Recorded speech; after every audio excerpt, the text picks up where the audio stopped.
اچھا انہیں خیال تھا کہ شاید پاکستان بلف کر رہا ہے، کیونکہ دھماکوں کے فوری بعد ہی اڈوانی نے کہا کہ now we will liberate Kashmir اور the Pakistanis must learn to walk with their heads down, سر جھکا کے چلیں، سر جھکا کے چلیں، شو ریسپیکٹ ٹو اس.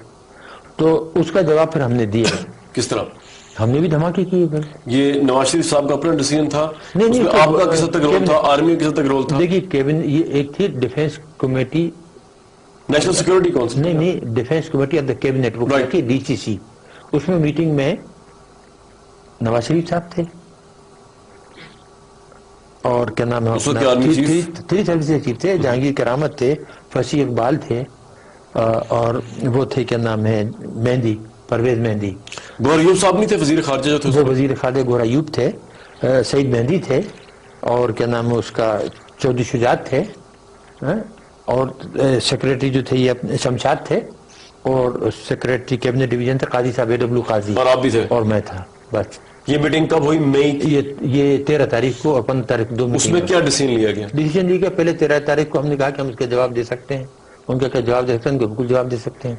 ان کا اچھا 1-2 دن بعد فیصلہ کریں گے. 15 کو پھر دوبارہ میٹنگ ہوئی اور پھر یہ کہا کہ اچھا بھی سوچ رہے ہیں دیکھیں کہ دنیا کیا ری ایکشن کرتی ہے اس کے اوپر.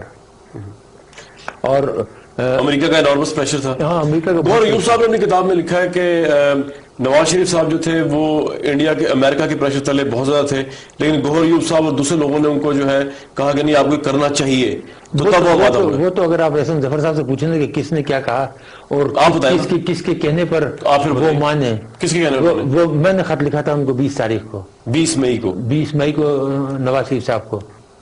اچھا. اور جب میں نے احسن ظفر صاحب کو دکھایا تو انہوں نے یہ کہا کہ now I give you guarantee within 1 week Pakistan will explode the bomb. آپ نے اس خط میں ایسا کیا لکھا تھا؟ بس میں نے بہت سی باتیں لکھ دی تھیں جو میں بیان نہیں کرنا چاہتا. کوئی ایک بھی نہیں؟ نہیں ایک نہیں. مطلب میں نے صرف یہ ضرور کہا تھا کہ اگر آج نہیں ہوا تو تاریخ آپ کو کبھی معاف نہیں کرے گی اور آپ کو ملک کا بدترین ڈرپوک وزیر اعظم تاریخ میں جائیں گے. جی آپ نے میاں نواز شریف صاحب کو لکھا؟ بالکل کلیئر کٹ.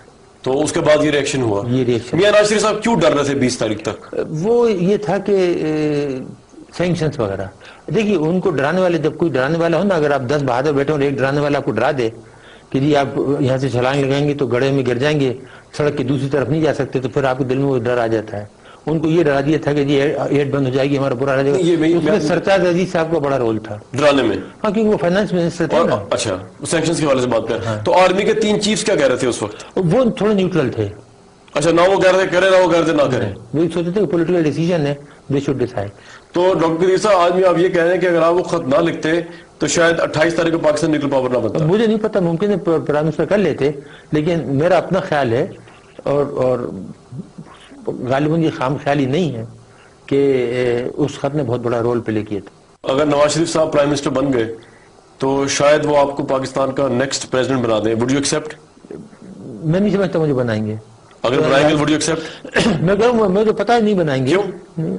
مجھے پتا اچھی طرح. اس کی وجہ کیا ہے؟ کیونکہ الیکشن سے پہلے بہت باتیں کرتے تھے سب، جھگڑا صاحب اور یہ اور ان کی بیگم بھی صاحب، اور اس کے بعد جیسے الیکشن ہوا نا تو آج تک آپ نے سنا ان سے ایک لفظ بھی میرے لیے بولے؟ آج تک پارلیمنٹ میں کوئی سوائے جاوید ہاشمی کے آج تک کوئی ایک لفظ نہیں بولا میری حمایت میں. نواز شریف صاحب کا ایٹیچیوڈ کیوں چینج ہوا؟ کوئی بھی امریکہ کو ناراض نہیں کر سکتے ہیں، اس کے لیے بڑا بہادر آدمی چاہیے. نواز شریف صاحب اتنے بہادر نہیں ہیں. بہت شکریہ.